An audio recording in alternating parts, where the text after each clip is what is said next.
The 2020 GOP presidential campaign was never about GOP's achievement, but it was about how the radical left will take over the country and ruin it if Biden was elected. That Biden was a Trojan horse for a socialist left-wing takeover. Joe Biden is the puppet of left-wing extremists trying.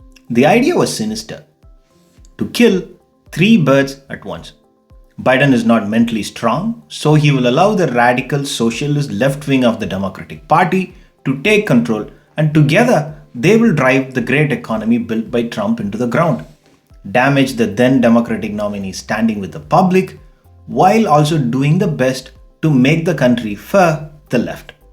The relentless attack on the left was a plot to make sure that the Democratic Party stood divided, to make sure that the centrists and the leftists stand as far away from each other. It was a brilliant strategy, but one that failed miserably against Biden and Bernie. The GOP's plan to keep the Democrats divided did work for a while.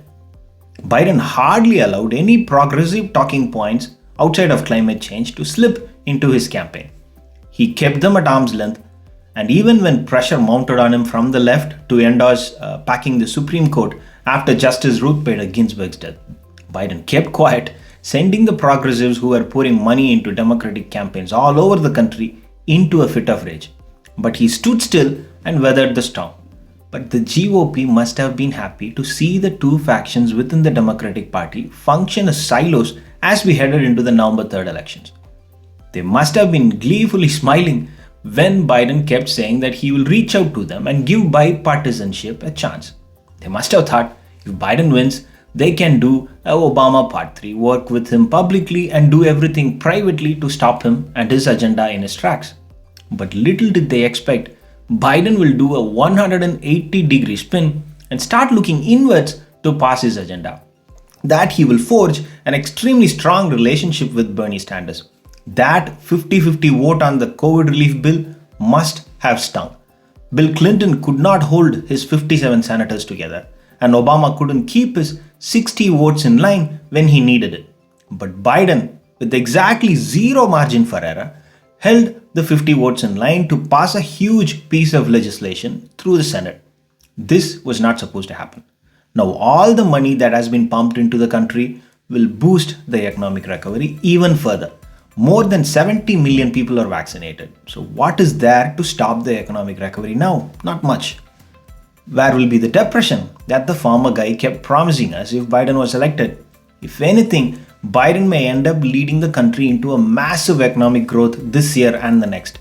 An alliance between the Democratic center and the Democratic left, a single block of 50 votes in the Senate, is a nightmare for the Republican Party, something they never thought will happen. Not after the way they succeeded in keeping both the factions apart before the election. The biggest prize that they desperately wanted to have is an economic problem that they could have easily used to beat the Biden administration with during the 2022 midterms. And that one is now effectively out of the window. I do not see how the country will register anything less than a robust economic growth in the second half of the year and well into the next year. All the money that the GOP has already pumped into the economy and the money that Biden has stopped it with has the potential to make the next 18 to 24 months witness an extremely sharp economic recovery. And with that, the single biggest threat that Trump left the country with, the Republican voter with, that Biden and the left will cause a depression is buried once and forever. The right has completely lost control of the left will ruin the country forever threat once and forever. If anything, I suggest that Democrats pummel the Republicans for using that word depression and call out anyone who used that term as a liar. Now the GOP and the right wing is left with immigrants at the border, Dr. Seuss, and cancel culture to run on. It's going to be wonderful for all of them because it will be a great platform. Thanks for watching. If you like it, please do subscribe.